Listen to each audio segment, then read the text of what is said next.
यशोदानन्दन व्रज जनरञ्जन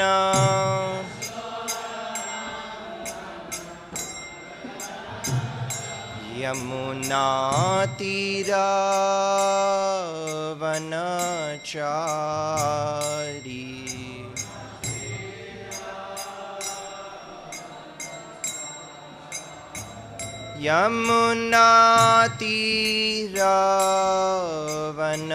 यमुनातीरावनचारी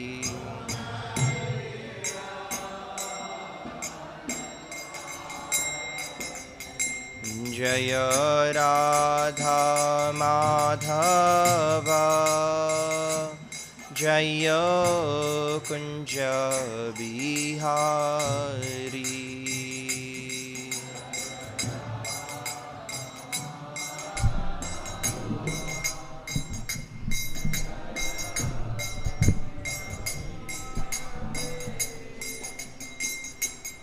जय राधा माधव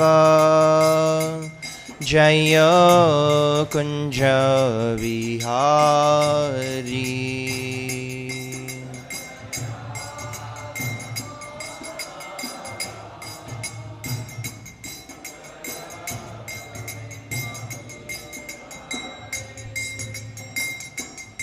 जय राधा माधव राधा माधव राधे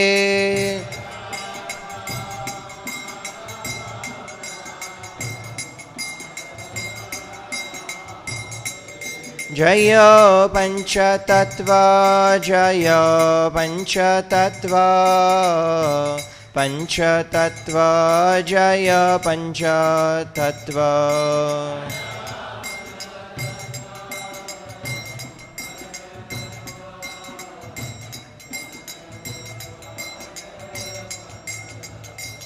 जय प्रहलाद नरसिंह जय प्रहलाद नरसिंह प्रहलाद नरसिंह जय प्रहलाद नरसिंह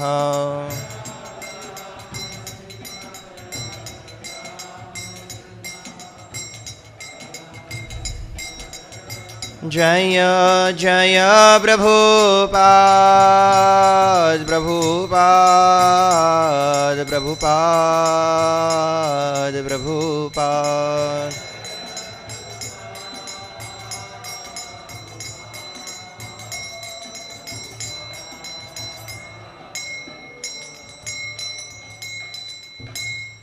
जय श्री श्री राधा माधवाष्ट सखी वृंद की जय श्री श्री पंचतत्व की जय श्री प्रहलाद नरसिम्हदेव की जय श्रील प्रभुपाद की जय समवेत गौर भक्त वृंद की जय निताय गौर प्रेमानंदे।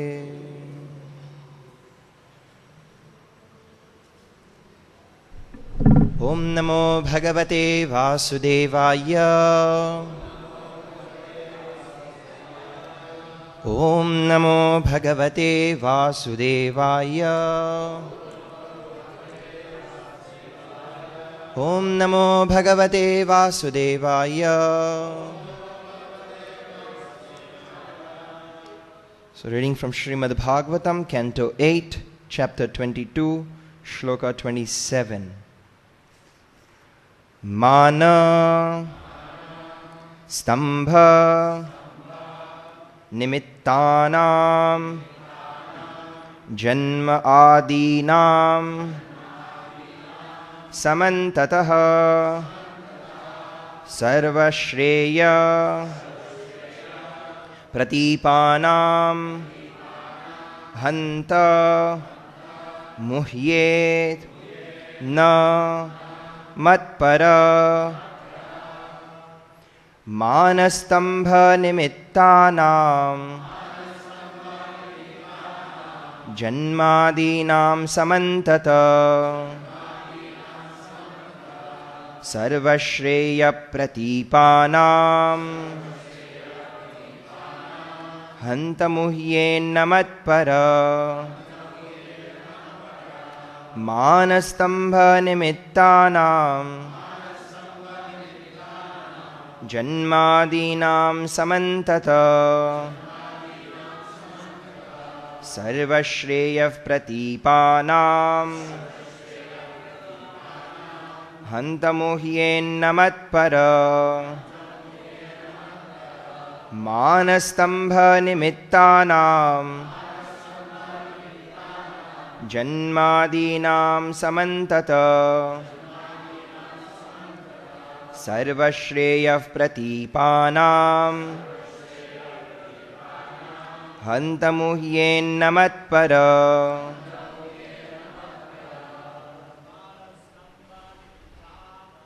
मानस्तम्भ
Madajis.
Mana of false prestige. Stambha because of this impudence. Nimittanam which are the causes. Janma adinam such as birth in high family. Samantataha taken together. Sarvashreya for the supreme benefit of life. Pratipanam which are impediments. Hanta also. Muhyet becomes bewildered. Na not.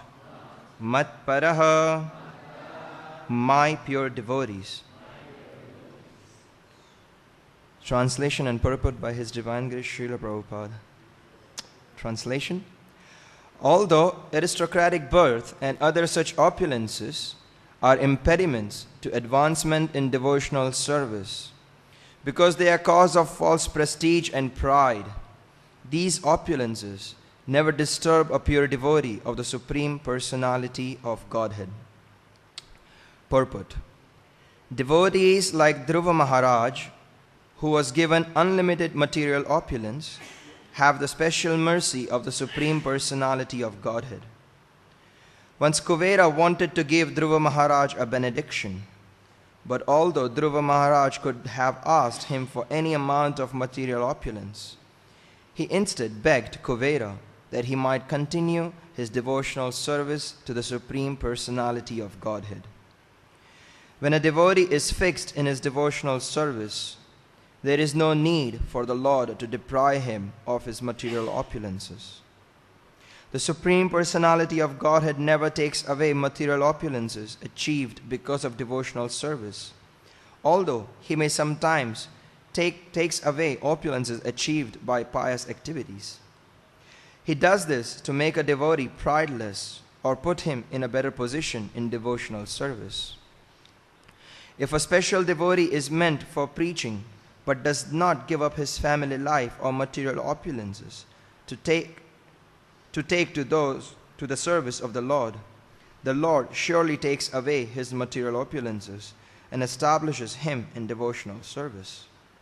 Thus, the pure devotee becomes fully engaged in propagating Krishna consciousness. Om Ajnanatimirandhasya Jnananjanashalakaya Chakshoranmilitam Yena Tasmai Shri Gurave Namaha. Shri Chaitanya Manobhishtam Sthapitam Yena Bhutale Swayam Rupa Kada Mahyam Dadati Swapadantikam Vandeham Shri Guru Shri Yuta Padakamalam Shri Gurun Vaishnavamscha Shri Rupam Sagrajatam Sahagana Raghunathanvitam Tam Sajivam Sadvaitam Savadhutam Parijana Sahitam Krishna Chaitanya Devam Shri Radha Krishna Padan Sahagana Lalita Shri Vishakhanvitamscha. He Krishna Karuna Sindho Deenabandhu Jagatpate Gopesha Gopika Kanta Radha Kanta Namostute Tapta Kanchana Gaurangi Radhe Vrindavaneshwari Vrishabhanusute Devi Pranamami Hari Priye Vanchakalpatarubhyascha Kripa Sindhubhya Evacha Patitanam Pavanebhyo Vaishnavebhyo Namo Namaha. Jaya Shri Krishna Chaitanya Prabhu Nityananda Shri Advaita Gadadhara Shrivas Adi Gaura Bhakta Vrinda. Hare Krishna Krishna Krishna Hare Hare Hare Rama Rama Rama Hare Hare. Srila Prabhupada Ki Jai. So first of all, I'd like to beg blessings from all the devotees in order to be able to speak. It's a very, very, very interesting subject matter. In the previous shlokas, we have seen Bali Maharaj is already arrested by Garuda Dev, and he's tied up by the noose of Varuna. He has already surrendered everything. Everything is gone. Everything is lost. Nothing left with him. But because his attitude is so good, his devotional service, he is still so devoted to Krishna, that the demigods, they start praying to Vamandev, please don't hurt him anymore. He has already gotten enough punishments. Don't harm him anymore. He doesn't need to remain tied up anymore. So this is the first quality we see here from Bali Maharaj. It's a quality of Vaishnavas. Even the enemy doesn't want him to be seen harmed. This one is also seen again in the battlefield of Kurukshetra. Duryodhana, he asked Karna because Karna becomes the general, so he asks him, kill the Pandavas. At least capture, defeat, win the war for me. And Karna, he goes out, and that's his day. He's fighting. He's defeating everybody, one after another. Starts with Bhimsen. He defeats Bhimsen. And then he says, you're only busy in eating. You don't know what fighting is. I cannot kill you. Defeats Nakul and Sahadev. He says, you people are just kids. You haven't grown up yet. How can I kill you? Goes and defeats Yudhishthir Maharaj. And he says, you have completely forgotten the education you received from Dronacharya. Go back to your camp, get your wounds healed. I cannot kill you. The reason is mentioned, because they are devotees. Even though he is an enemy, he doesn't feel that he wants to kill these great souls. And the reason he gives is, I have promised my mother Kunti that 5 of her sons will always remain alive. He's working hard to kill Arjuna, but he knows that he cannot kill Arjuna because Krishna is on his side. It's a great quality among Vaishnavas. And that's why Maharaj Yudhishthir was named Ajata Shatru, a person whose enemy was never born.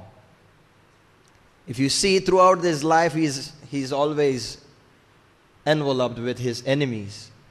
But he never considered any of them as his enemies. As mentioned, he would not call Duryodhan as Duryodhan. He would call him Suyodhan. Why? He doesn't want to call him by any bad names or ill names, even if that has du in it, which means terrible.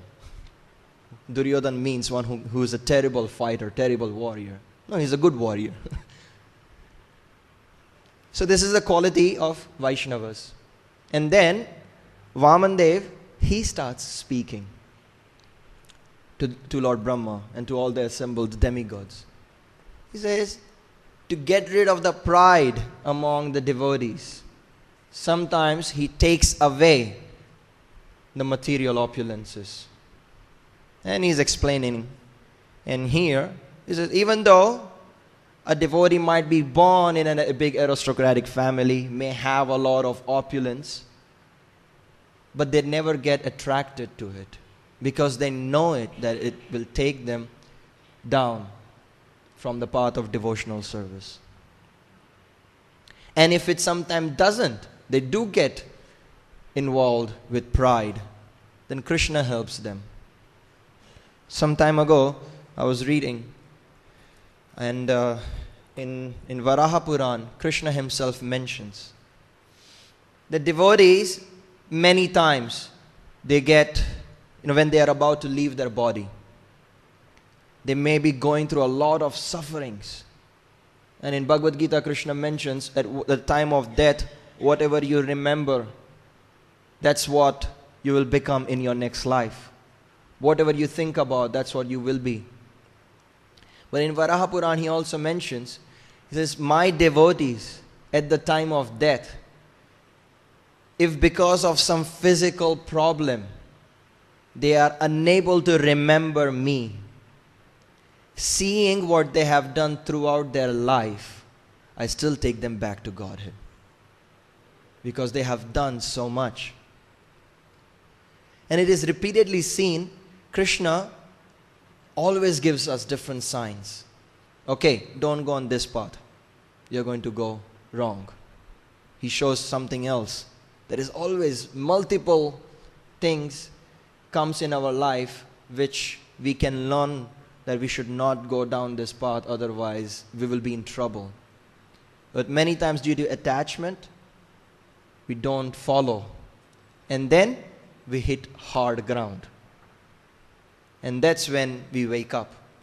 Okay, this is what I'm supposed to do. Recently, I read a very, very nice quote from Mahatma Prabhu. I think he wrote it as a poem.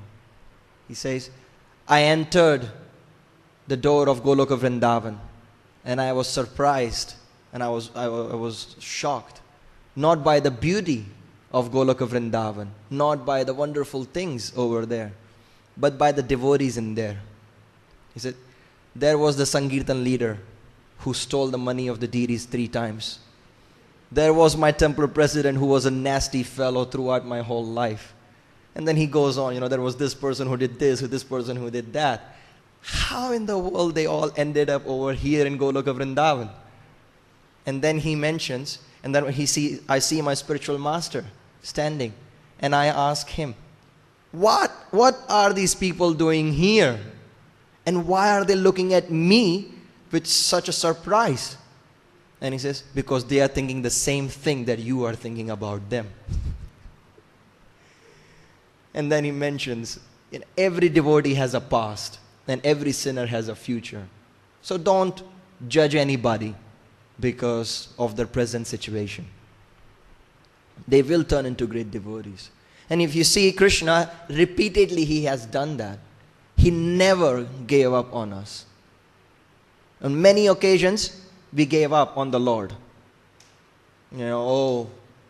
Somebody died, my mother died. How can Krishna be so cruel? My child died, how can you be so cruel? I don't have faith in him anymore. If God is good, then how can bad things happen? But it's such an interesting thing. Krishna himself mentions that I do this so that you come back to reality. And Srila Prabhupada writes in the purport, he says, because of material attachment, if you are supposed to be preaching, you're supposed to go out for preaching, and you're still attached to material opulence, Krishna takes it away. And then you have no other option than to completely surrender and go and follow his instructions and go out preach. Srila Prabhupada in his life also had the same things. Krishna says, he will never take away opulence that comes from devotional activities. But if it is based on piety, he may take it away.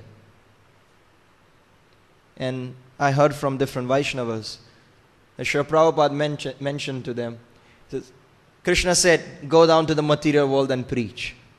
He said, no, I'm not going there. He says, why? Because it's too much austerities down there. The 6 Goswamis went there, sleeping underneath a new tree every day. They have to go out begging and eating. So much difficult, too much austerities. And Krishna says, don't worry, I will make a palace for you in every city. You will have lots of opulences. So, we can see very clearly how Krishna takes care of us. Yesterday when it was raining, I noticed there are these lotus leaves. And you see the raindrops, they sit on there. And it reminded me of this particular instance.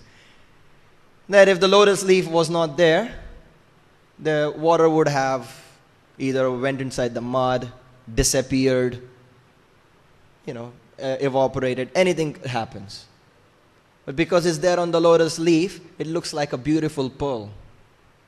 And it sits there as long as nothing harasses it. So as long as a devotee remains surrendered to Krishna, he looks like this beautiful pearl, which is sitting on the lotus leaf, separate from the rest of the crowd, you can say. Bhaktivedanta Purna Maharaj, many times he mentions to the boys, he said, don't become a face in the crowd.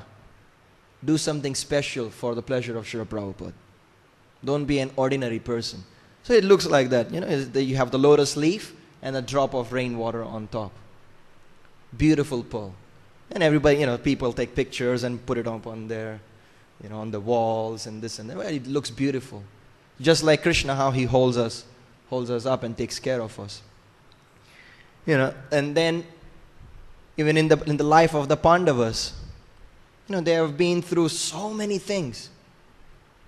They became the emperor of the world. There was nothing left.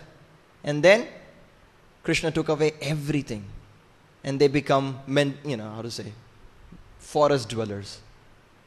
But they remained constantly attached to Krishna, and it helped them, and they became the emperor of the world again.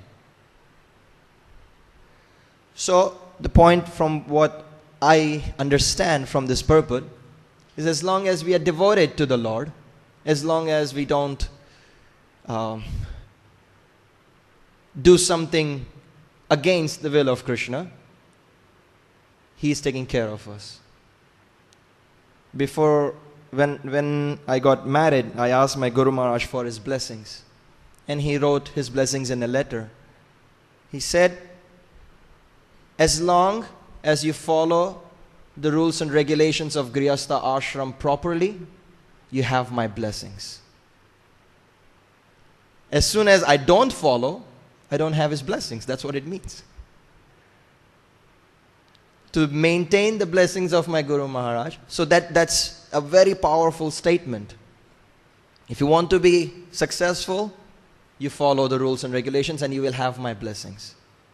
And in my life I have seen on several occasions, I'm protected by his blessings. And this helps. That is also, this message helps. I must follow the regulations of Grihastha Ashram. Otherwise, I will not have the blessings of my spiritual master on my head anymore. There's a fear, but it works for people like me who always works on fear. Not necessarily has, the drive, let me do this, let me do that.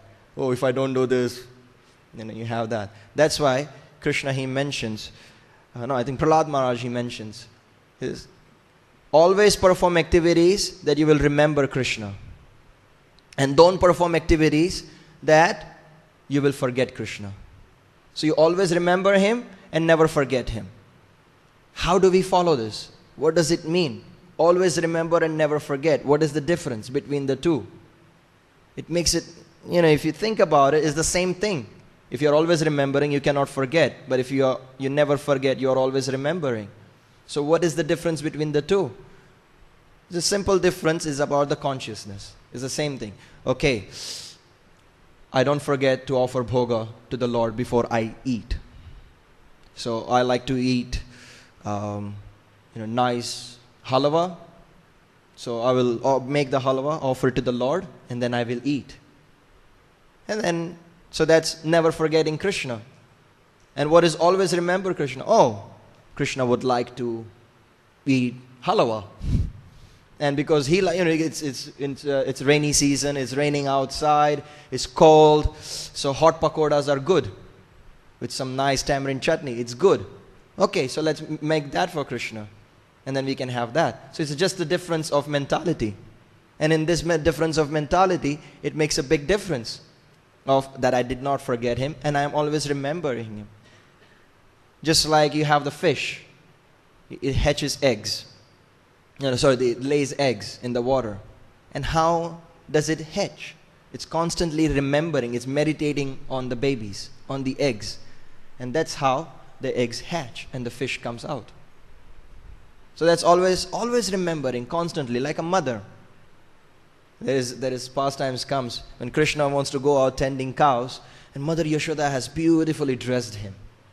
And then Krishna is ready to go out, and he starts going out, and Mother Yashoda is like, oh Krishna, wait.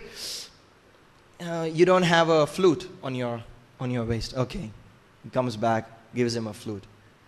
Krishna starts going out. Hey, wait. Some dust got on your dhoti. Let me, dust it off. Okay.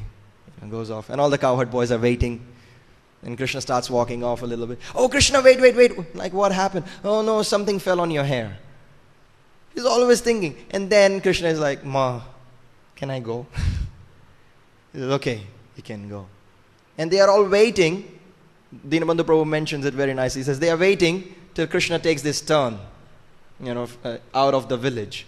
Till the end they can see Krishna.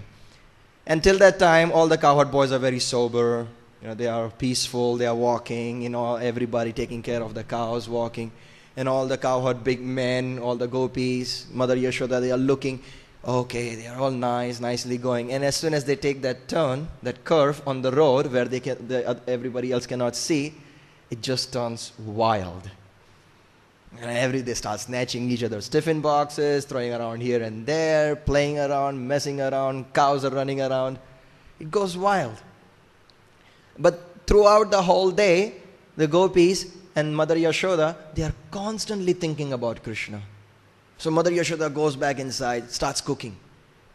And then, makes everything ready and sends. Okay, Krishna might be somewhere. Even though they have the tiffins with them, still she sends something. Okay, it must have gotten cold. He should eat something fresh and hot. And at one instance, the gopis, they are walking around, and from trees to trees, they are searching where these people are. And finally, they find at a distance, Krishna is very hungry. He's like, what happened to these gopis? How come they didn't come today? And he's like, okay. He sends few boys out. Go, search them. So the boys are there. They climb trees. They are looking for these cowherd girls. And they see them at a distance. So they take their chadars and they swing them around. He says, hey, we are here. So they come, they feed. And they tell Krishna, Krishna is so hot. We never know where you are going. Why don't you at least inform where you are going to go today so we can come? It's so difficult. And Krishna, he just smiles and gives them a hug. It's done. Everybody's like, okay, our fatigue is gone. Then they all go back and again constantly thinking of Krishna. And then again when Krishna comes back in the evening, then they are all happy. At one instance, the gopis, they say, they are cursing Lord Brahma. He gave us there are 4 heads, but he has no brain inside. He says, why? He says, there is Krishna, such a beautiful person, such a sweet person. You always want to admire him. You always want to see him. But he gave the stupid eyelids. And they blink.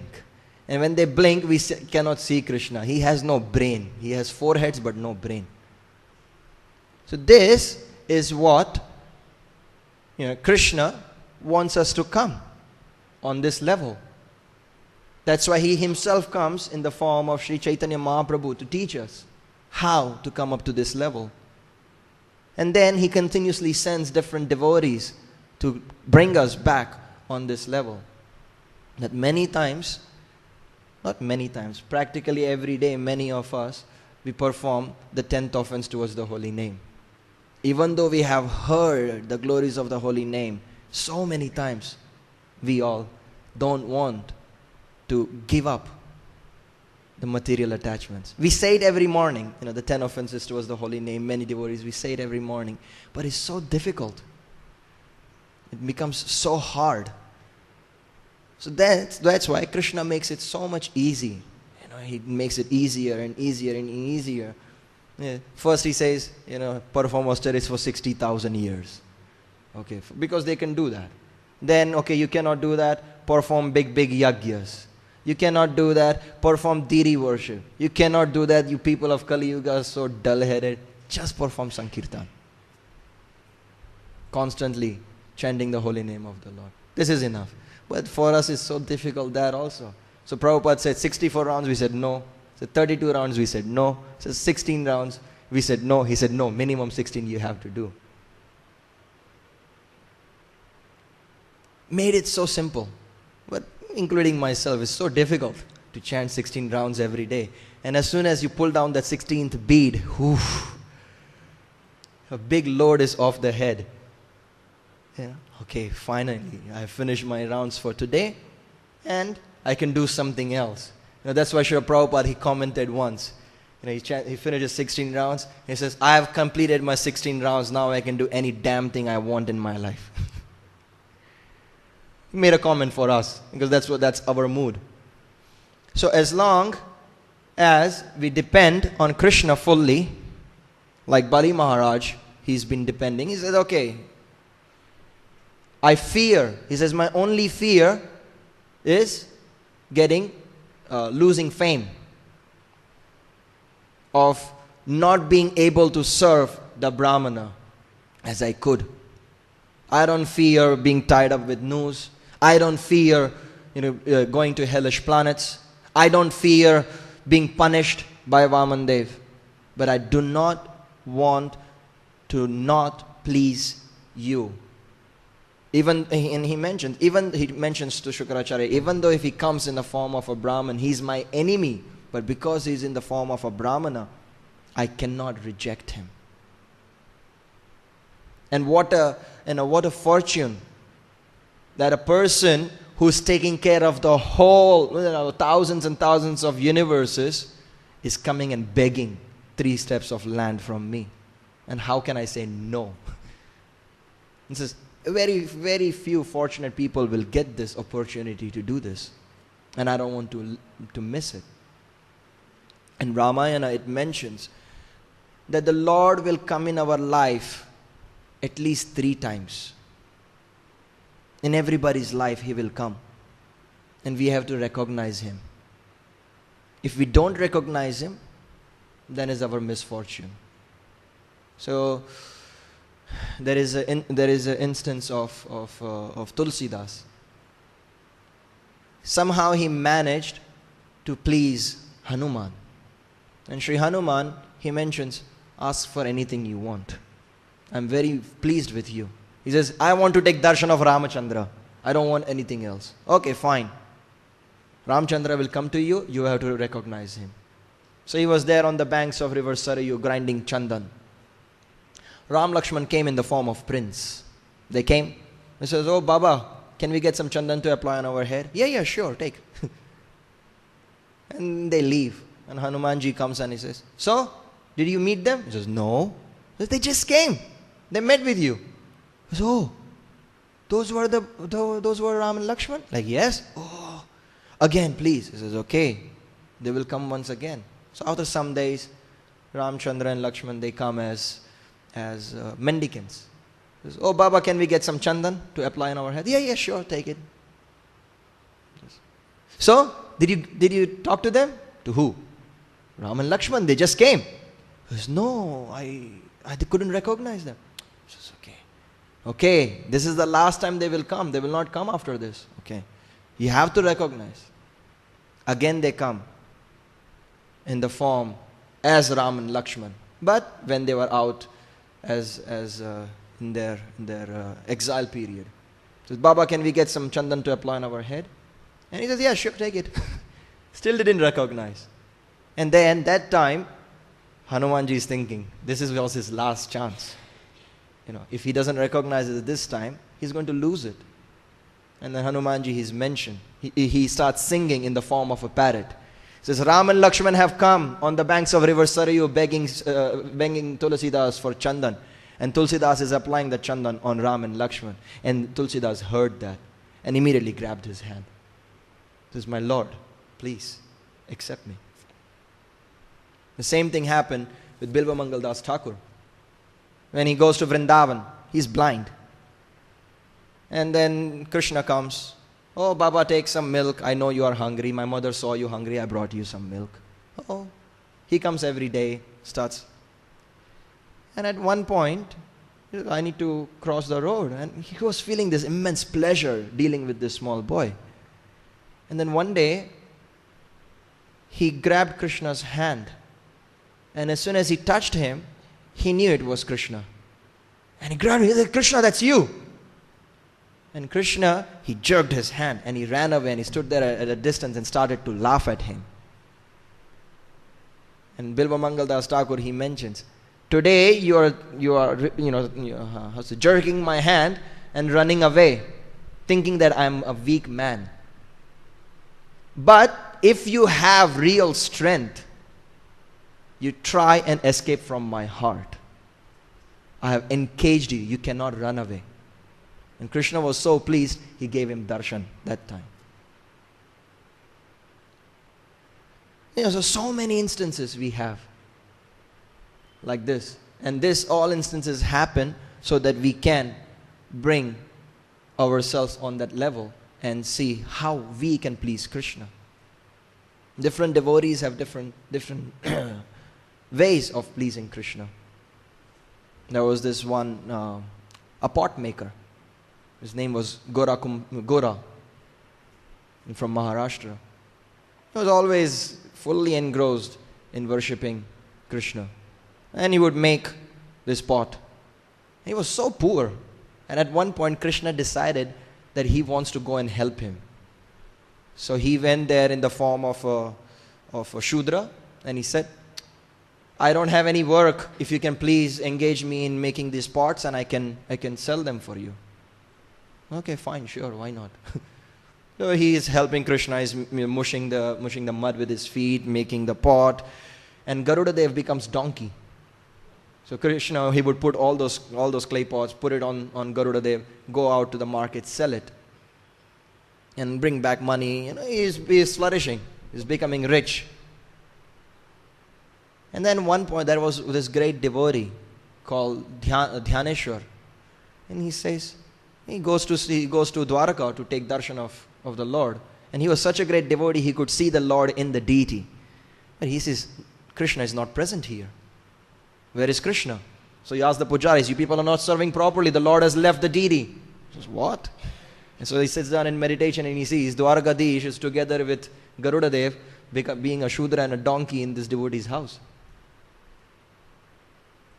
And so that's how he attained devotional service. So now, in our own lives, we have maybe experienced Krishna coming and helping. The only way to achieve, with all these three examples we see, a devotee has to come and tell us that there is Krishna. He can help you. The devotee helps us. So surrender to the spiritual master becomes the utmost important thing for us. Seeing, okay, I have devoted myself to the Lord. I have seen how it works. I have performed the duty as much to the best of my capacity. And by the surrender to the spiritual master, then I can take darshan of Krishna. This is also the same thing done by Bali Maharaj. Complete surrender. And he is the Mahajan who teaches us the Atma Nivedana process. Full surrender. So from the pastimes of Bali Maharaj, we can learn how we can become fully devoted to Krishna. So we will end here. It's time. Anybody has any comments or any questions?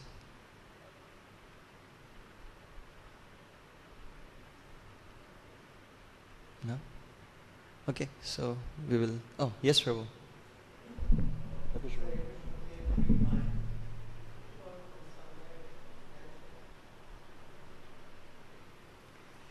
Hare Krishna.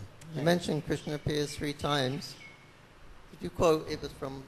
It's from Ramayana. From Ramayana. Yeah, Hanumanji is mentioning, he says, in devotee's life, Krishna will appear 3 times. And then it mentions in Ramayana. Prabhupada says something similar, that Krishna gives you 3 warnings